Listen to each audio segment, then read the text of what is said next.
Assalamualaikum warahmatullahi wabarakatuh. Perkenalkan, nama saya Anggi Marieta, NIM 42147 dari kelas Teknik Informatika 1. Jadi, pertemuan pertama itu membahas tentang maksud dan penerapan organisasi komputer.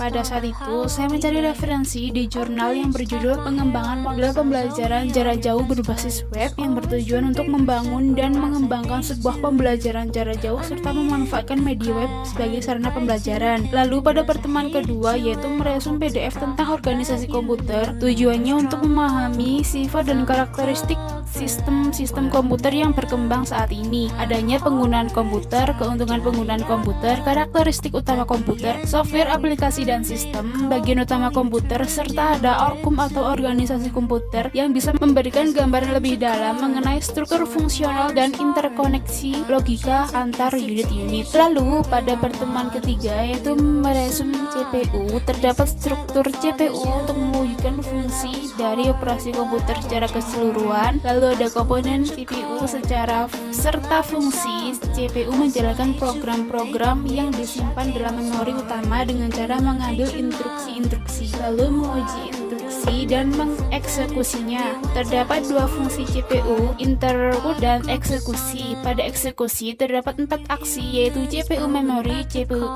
I/O, pengolahan data dan pengontrolan. Pada pertemuan keempat yaitu meresum memori. Memori merupakan bagian dari komputer untuk menyimpan data yang harus dijaga dengan sebaik-baiknya karena memuat data-data yang penting pada memori komputer terletak di CPU. Strukturnya ada 3 yaitu short-term memory, sensory store, long-term memory, serta terdapat jenis-jenis memori yaitu physical registrasi, primary memory, dan secondary memory. Lalu pada pertemuan kelima yaitu menulis poin-poin penting pada materi peralatan penyimpanan data. Yang pertama ada basic untuk kebutuhan memori dan alatnya itu magnetic disk, floppy disk. Yang kedua karakteristik memori yang berlokasi untuk metode akses, kinerja, tipe fisik, dan karakteristik fisik. Yang ketiga ada magnetic disk atau eksternal yaitu berupa floppy disk. Lalu pada pertemuan ke-6 yaitu menulis tentang poin-poin penting unit masukan dan keluaran. Merupakan suatu komponen dalam sistem komputer yang bertanggung jawab atas pengontrolan perangkat pertukaran data. Ada 2 jenis yaitu interface yang berupa slot dan port. Terdapat fungsi utama modul I/O, struktur modul I/O